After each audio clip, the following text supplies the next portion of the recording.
কংগ্ৰেছৰ নেতা ৰেজাউল কৰিমে ইতিমধ্যেই দলটোৰ পৰা পদত্যাগ কৰিছে। সমগ্ৰ অসম বিশেষকৈ উজনি অসমত য'ত কংগ্ৰেছ তথা তেওঁ সপোন দেখি আহিছে যে ধুবুৰীৰ দৰে কৰি পেলাব শিৱসাগৰ, যোৰহাট, তিনিচুকীয়া আদি এক অভূতপূৰ্ব গণৰোষৰ মুখামুখি হৈ অৱশেষত কংগ্ৰেছ নেতাগৰাকীয়ে পদত্যাগ কৰিলে। আটাইতকৈ গুৰুত্বপূৰ্ণ কথা হ'ল তেখেতে কৈছে তেওঁৰ নিজৰ জাতিটোৰ স্বাৰ্থত, অৰ্থাৎ তেওঁলোকৰ সংখ্যালঘু ৰাইজ বা মিয়া বুলি যাক কোৱা হয়, তেওঁলোকৰ স্বাৰ্থত ৰেজাউল কৰিম চৰকাৰে পদত্যাগ কৰিলে।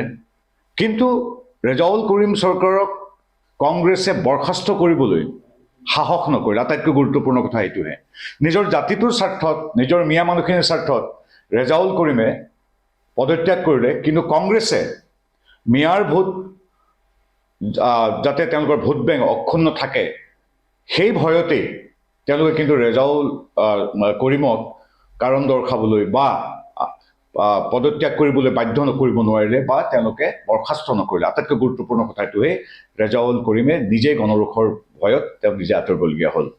এতিয়াও হাজাৰজন ৰেজাউল কৰিমক গৌৰৱ গগৈ ডাঙৰীয়াই কংগ্ৰেছত তেওঁৰ পৃষ্ঠপোষকতাত ৰাখি থৈছে। তেওঁলোকৰ মূল ব্লুপ্ৰিণ্ট এইটোৱেই, তাহানিৰ সেই ছাদুল্লাহ হাছানীৰ দিনৰ পৰা আজি পৰ্যন্ত অসমৰ জনবিন্যাস জনগাঁথনি সম্পূৰ্ণ তছনছ কৰি দিয়া। ধুবুৰী যি নেতাই ধুবুৰীৰ বা আমাৰ কোচ ৰাজবংশীসকলৰ বা গুৰু দুজনাৰ পদৰঞ্জিত, চিলাৰায় নৰনাৰায়ণৰ পদৰঞ্জিত আমাৰ বৃহত্তৰ গোৱালপাৰা ধুবুৰী অঞ্চলটোৰ আজি কিদৰে আগ্ৰাসী মৈমনসিঙে সম্পূৰ্ণ জনবিন্যাস সলনি কৰি ৮০%, ৮১% পৰ্যন্ত পালেগৈ। সেই একেই সপোন কংগ্ৰেছে সদায় পুহি ৰাখিছে, যাতে তেওঁলোকৰ ভোট বেংক, তেওঁলোকৰ মূল উৎস যাতে সমগ্ৰ অসমত ব্যাপ্ত হৈ পৰে। আৰু তাৰ এক স্বীকাৰোক্তি সিদিনাখন ৰেজাউল কৰিমৰ ভাষ্যত প্ৰকাশ পাইছিল। সমগ্ৰ অসমৰ ৰাইজে ইয়াক বিৰোধিতা কৰিলে, জাতি ধৰ্ম বৰ্ণ নিৰ্বিশেষে, ৰাজনৈতিক দৰ্শন নিৰ্বিশেষে কংগ্ৰেছ তথা তেওঁলোকৰ যি ব্লুপ্ৰিণ্ট, তেওঁলোকৰ যি চক্ৰান্ত, সেই চক্ৰান্তৰ বিৰুদ্ধে একত্ৰিত হৈ থিয় দিয়াৰ ফলতেই ৰেজাউল কৰিমে বাধ্য হ'ল কংগ্ৰেছৰ পৰা পদত্যাগ কৰিবলৈ। কিন্তু কংগ্ৰেছে, পুনৰবাৰ কৈছোঁ, কংগ্ৰেছে কিন্তু তেওঁক বৰখাস্ত কৰিবলৈ সাহস নকৰিলে। আৰু এইখিনিতে সকলোৱে জানে যে প্ৰাণিধানযোগ্য যে এনেধৰণৰ ৰেজাউল কৰিম কংগ্ৰেছত এতিয়াও শত সহস্ৰ আছে, যাৰ মূল পৃষ্ঠপোষক হ'ল গৌৰৱ গগৈ। গৌৰৱ গগৈ মৌনভাৱে সিদিনাখন সন্মতি দিছিল, ৰেজাউল কৰিমে যিমান দোষী, শিৱসাগৰ, যোৰহাট বা তিনিচুকীয়াত ধুবুৰীৰ দৰে কৰি পেলাম বুলি কোৱা ৰেজাউল কৰিম যিদৰে দোষী, সমান দোষী আচলতে তাক মৌনতাৰে সন্মতি জনোৱা গৌৰৱ গগৈ ডাঙৰীয়া। গতিকে এতিয়াও চাপৰিলে মেঘ নাটৰে। গতিকে গৌৰৱ গগৈ এই কথাটোৰ পৰা পলাই ফুৰিলে নহ'ব। তেওঁ স্বীকাৰ কৰিব লাগিব যে হয়, কংগ্ৰেছ দল ৰেজাউল কৰিম বা তেখেতৰ ভুল হৈছে, তেখেতে ক্ষমা খোজা উচিত অসমবাসীৰ ওচৰত যে আমাৰ এই যি ভুল হ'ল, এই ভুলৰ পৰা আমি ভুলৰ বাবে আমি ক্ষমা বিচাৰিছোঁ। আৰু তেওঁলোকে কওক, আমাৰ যিদৰে স্থিতি স্পষ্ট, তেওঁলোকে কওক যে আমি মিয়াক তোষণ নকৰোঁ, মিয়াক আমি এপিজমেণ্ট নকৰোঁ। কিন্তু সেই কাম কৰিবলৈ সাহস নাই। তাৰ প্ৰমাণ হ'ল ৰেজাউল কৰিমক তেওঁ স্পৰ্শই কৰিব নোৱাৰিলে, কংগ্ৰেছে স্পৰ্শই কৰিব নোৱাৰিলে।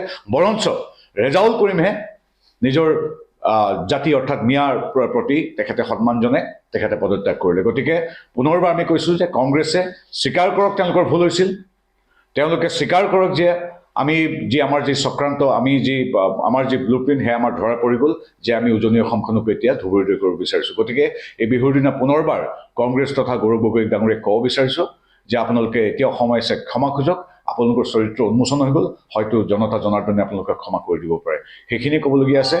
মূলতঃ এটাই কথা যে ৰেজাউল কৰিমেহে পদত্যাগ কৰিলে, কংগ্ৰেছে তেওঁক স্পৰ্শ কৰিবলৈ, বৰখাস্ত কৰিবলৈ সাহস নকৰিলে, জানোচা তেওঁলোকৰ মিয়া ভোট বেংকত সামান্যতম আচৰ পৰে। চৰিত্ৰ আজি উন্মোচিত হৈ গ'ল। গতিকে তেওঁলোকে যাতে এতিয়াৰ পৰা আমাক অসম প্ৰেম বা ভাৰত প্ৰেমৰ বিষয়ে কোনো লেচন দিবলৈ, কোনো নীতি শিক্ষা দিবলৈ কেতিয়াও বৃথা চেষ্টা নকৰে। তেওঁলোকৰ চৰিত্ৰ উন্মোচিত হৈ গ'ল। পুনৰবাৰ কৈছোঁ যে অসম এতিয়া বিকাশৰ পথত এখন সুৰক্ষিত, বিকশিত অসমৰ বাবে আজি সমগ্ৰ ৰাইজ মোদী ডাঙৰীয়া, হিমন্ত বিশ্ব শৰ্মা তথা NDA বিজেপিৰ সৈতে আছে। অসম আজি বিকাশৰ পথেৰে, সুৰক্ষিত পথেৰে আগবাঢ়ি যাব। তাত ৰেজাউল কৰিম, গৌৰৱ গগৈ বা মিয়া তোষণকাৰী, মিয়াৰ পদলেখনকাৰী কংগ্ৰেছক ইতিমধ্যে ৰাইজে কেতিয়াবাই দলিয়াই পেলাইছে। গতিকে আজি আমি এই ভোগালী বিহুৰ দিনা পুনৰবাৰ অসমবাসীৰ শ্ৰীচৰণত সেৱা জনাই তেখেতসকলৰ আশীৰ্বাদ, তেখেতসকলৰ সহযোগিতা প্ৰতিটো দিনত পূৰ্বৰ দৰে আমি প্ৰাৰ্থনা কৰিছোঁ এখন বিকশিত অসম, সুৰক্ষিত অসমৰ বাবে, এখন স্বাৱলম্বী অসমৰ বাবে। আজি যিদৰে ৰিজাৰ্ভ বেংকে অসমখনক ভাৰতৰ ভিতৰতে আটাইতকৈ দ্ৰুত আৰু শক্তিবন্ত ইকনমিক বা আৰ্থিক শক্তি বুলি স্বীকৃতি দিছে। সেয়া সম্ভৱ হৈছে ৰাইজৰ আশীৰ্বাদ সহযোগিতা আৰু মোদী চৰকাৰ তথা হিমন্ত বিশ্ব শৰ্মা চৰকাৰৰ সুদৃঢ় নীতিৰ বাবে। এই নীতি, এই আদৰ্শৰে সদায় বিজেপি নেতৃত্বাধীন NDA চৰকাৰ আগুৱাই যাব। আজি বিহুৰ দিনাখন আমি পুনৰবাৰ অসমবাসী ৰাইজৰ শ্ৰীচৰণত সেৱা জনাই তেখেতসকলৰ আশীৰ্বাদ প্ৰাৰ্থনা কৰিছোঁ। ধন্যবাদ। জয় আই অসম, বন্দে মাতৰম।